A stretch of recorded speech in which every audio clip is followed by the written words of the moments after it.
Welcome to the Secret Scriptorium. My dear followers, I am sorry for the delay in content as of late, but we had some technical issues we had to recover from. Here, at the Scriptorium, please follow along and enjoy our new tale titled Of Ashes. It's a captivating tale about an elven prince who falls from grace after struggling with the loss of someone he loved.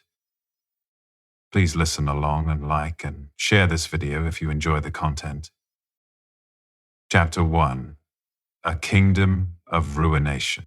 I wish you could see it. It is merely a memory to me now. Let me tell you of my home, the kingdom I once was destined to rule but later became exiled from. Varyn'Alathe in its final summer. Dawn gilded the alabaster towers, turning them to liquid gold. The healing wards hummed, their melodies woven by priestesses who could mend a shattered bone with a touch. My father's laughter echoed in the Hall of Whispers, where diplomats from a dozen realms came to beg his counsel.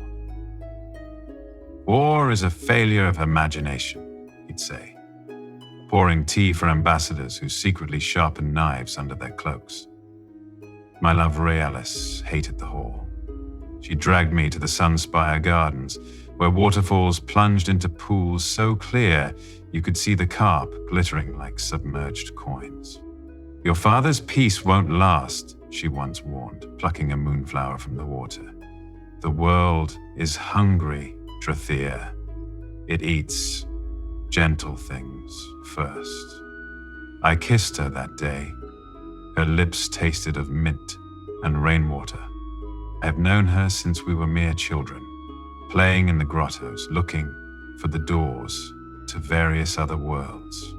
She had long, beautiful brown hair and honeyed eyes that seemed to capture me in their depths. I still wear the pendant from the river rock she enchanted and placed around my neck as children. She was the daughter to one of my father's trusted advisors, and our love was one that was so powerful that entire kingdom knew she would be my queen. The human clan came at harvest tide. Their war drums pulsed like a sickened heart. From the ramparts, I counted their banners. Wolves, serpents, a blackened sun. Father refused to sound the war bells. They'll see we mean no harm, he insisted, his hands trembling as he lit the pacifist wards. But the wards, they were songs and not shields. The first fireball struck the western spire. Stone screamed as it collapsed, crushing the Hall of Whispers. I remember the heat, how it clawed at my face as I sprinted toward the healing sanctum. Rayla's was there, her hands glowing as she mended a child's burns. "Go," she shouted. "They're breaking through the doors." The human captain kicked in the door. His armor reeked of pig fat and cheap wine. Realis threw herself in front of the wounded, my useless dagger raised. She fell, slowly, like a petal drifting to pond's edge. The captain wiped his blade on her hair. "Pretty thing," he sneered. "Pity elves bruise so easy." I couldn't move, couldn't scream. Father found me there, kneeling in her blood. "Mercy, Draethir," he begged. Mercy died with her. I remember rising from my knees, grabbing the human's blade, and with one movement, cutting off his head. I remember the way it sounded as it fell upon the ground. I picked it up by the hair and threw it into my father's lap as tears and ash mingled upon my cheeks. "You killed her with your ignorance and your illusions of peace. All these people's blood is on your hands, Father." My father looked at me and then spoke. "From this moment forth, you are exiled, never to return, and never to be remembered as my son." He called for the survivors of the attack to gather in the palace as he delivered my full sentence. There were some who spoke up and joined me, and together we were casted out forever from my home. Weeks later, they found me in the ruins.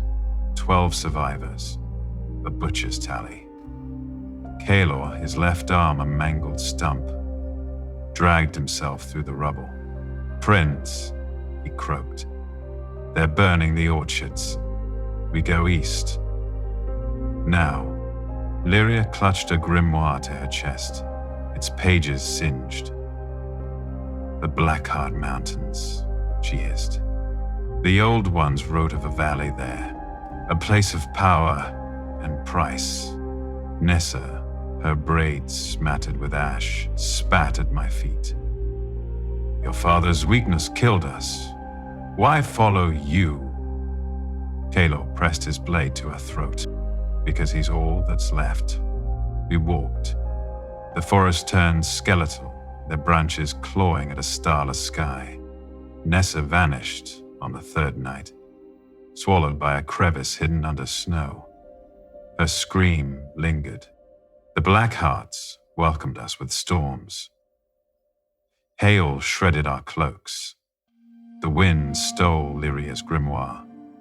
She plunged after it, half mad, and returned with frostbitten fingers and a smile. "The valley is near," she whispered. "The earth bleeds there. At dawn we found it, a scar in the mountainside, veiled by curtains of ice. Inside the air throbbed. Magma veins pulsed beneath our boots. Lyria traced runes in the ash. "Blood to stone," she intoned. "Soul to fire. Bind us, Prince. Bind us." The ritual demanded a king's sacrifice. My blood filled the runes, thick, greedy gulps. The ground shuddered. Shadows peeled from the rock, hissing as they coiled around my wrists. Kaelor chanted, his voice raw. Lyria's eyes turned obsidian. Echoing whispers filled the air. Speaking of vengeance and fire, the mountain groaned. A wall of stone erupted, sealing the valley. The air reeked of scorched hair and rot. That night, the power overtook me and caused me to faint. I dreamt of Varyn'Alathe. She stood in a field of lilacs, her throat slit, her mouth sewn shut. A haunting nightmare so vastly different to the amazing woman I loved.